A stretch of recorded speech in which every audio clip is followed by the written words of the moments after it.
안녕하세요. 교통사고 정보가 가득한 부동스토리 김 실장입니다. 오늘은 교통사고로 팔이 절단이 되신 분들 합의금이 얼마나 되는지 이 이야기를 좀 한번 해보도록 하겠습니다. 얼마 전에 오토바이를 타고 가다가 갑자기 이렇게 들어온 차랑 충돌을 하면서 여기에 이렇게 양팔이 팔꿈치 아래 부분에서 절단이 되신 분을 만나고 왔는데, 보통 차대차 사고에서 절단이 되신 분들을 많이 보지는 못했던 것 같아요. 대부분은 자전거, 오토바이, 그리고 차대인 사고, 이런 사고에서 절단 사고들이 좀 많이 일어나는 것 같더라고요. 이게 아무래도 신체 일부가 이렇게 아니면 전부가 다 노출이 돼 있는 상태에서 빠른 속도로 이동을 하고 있다가 차량하고 부딪히는 경우, 뭐 이런 일들이 벌어지고 있는 것 같은데 되게 안타깝죠. 대부분 하루아침에 이제 직업도 잃는 경우가 많고, 심각한 우울증을, 외상후 스트레스죠, 이러한 증상들을 호소하시는 경우가 많고, 정상적으로 살다가 하루아침에 이제 정상적인 생활을 하지 못하니까 그런 부분에서 좀 많은 어려움을 겪고 계시더라고요. 그 다음에 이제 앞으로 합의를 어떻게 해야 될지, 아니면 소송을 해야 될지, 이런 부분들에 대한 궁금점들이 굉장히 많으신 것 같더라고요. 이렇게 교통사고로 팔이 절단이 되게 된다면 어깨에서 팔꿈치 사이, 이제 여기서 절단이 되는 경우가 있고, 팔꿈치에서 손목 사이, 이제 여기서 절단이 되는 경우가 있고, 여기는 이제 손으로 들어가니까 손을 따로 평가를 하게 되죠. 이 두 가지로 나눠지는데 굉장히 간단해요. 여기서부터 여기까지는 59%,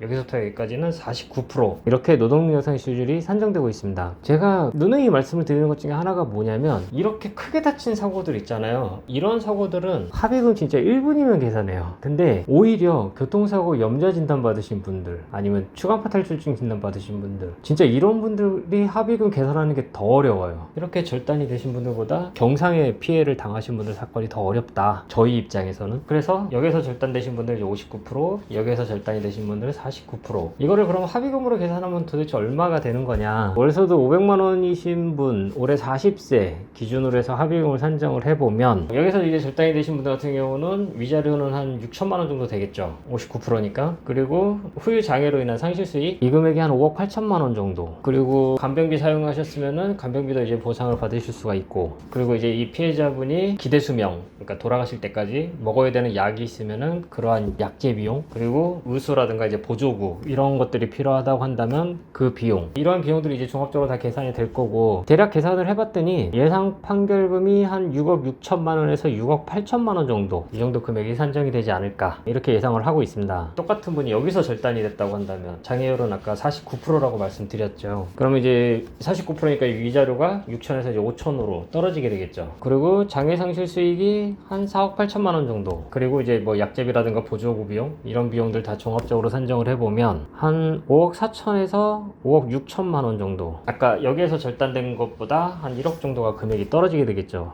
당연하게도 장애율이 10%가 낮아졌기 때문에 금액이 낮아지게 되는 거죠. 그러면 소득을 500만 원으로 계산을 했기 때문에 이렇게 금액이 높은 거 아니냐, 누구나 다 받을 수 있는 도시일용 노임으로 좀 계산을 해달라, 이렇게 요청을 하시는 분들이 좀 있어가지고, 이 케이스를 도시일용 노임으로 계산을 하게 된다고 한다면 지금 도시일용 노임이 한 330만 원 정도 되죠. 그러면 뭐 위자료나 이런 거는 이제 달라지는 게 없으니까 장애 상실 수익만 계산을 해보면 됩니다. 그러면은 제가 아까 대충 계산을 해봤더니 59%일 때 3억 8천에서 3억 9천만 원 정도 상실 수익이 계산이 되고, 여기에서 절단된 49%일 때 3억 2천만 원 정도, 이 정도 금액이 산정이 되고 있습니다. 지금 보시면 알겠지만 소득에 따라서 합의금이 엄청나게 많이 달라지게 되죠. 여기에다가 아까 말씀드린 위자료랑 간병비, 치료비들, 보조구 비용들, 이런 부분들이 이제 더해지면 총 합의금이 되겠죠. 49%일 때는 한 3억대 후반, 59%일 때는 한 4억대 초반, 이 정도 금액이 되지 않을까, 그렇게 예상을 하는 내용입니다. 지금 이제 보시면 알겠지만 소득에 따라서 합의금이 엄청나게 많이 차이가 나죠. 그래서 교통사고에서는 소득이 굉장히 중요하다, 이렇게 말씀을 드리는 겁니다. 만약 여기에 과실이 있다면 과실 비율만큼 합의금이 깎이게 되겠죠. 10%면은 5억일 때 5천만 원이 과실상계가 되는 그런 내용입니다. 제가 지금 말씀드리는 이러한 금액들은 보험사에서 약관 기준대로 산정을 한 기준이 아닌, 이러한 부상을 당했을 때 합의금을 가장 많이 받을 수 있는 소송 판결 예상 금액을 말씀을 드리고 있는 거거든요. 그래서 보험 약관 기준보다는 금액이 굉장히 높습니다. 지금 제가 위자료도 5천만 원, 6천만 원 이렇게 이야기를 하고 있는데, 보험사의 약관 기준보다 위자료 금액도 한참 높죠. 이러한 부분들 참고하셔가지고 보험사에서는 약관 기준으로 얼마를 준다고 하는지, 내가 판결로 받을 수 있는 금액이 얼마인지, 이 차이를 좀 비교를 해보시고 내가 보험사랑 합의를 할지 소송을 할지, 이런 부분들 판단을 해보시면 될 것 같습니다. 그래서 오늘은 교통사고 팔 절단에 대한 이야기를 좀 한번 해봤는데, 오늘 영상도 도움이 되셨다면 구독, 좋아요, 알람 설정 부탁드리겠습니다. 오늘 영상에서 마치도록 하겠습니다. 감사합니다.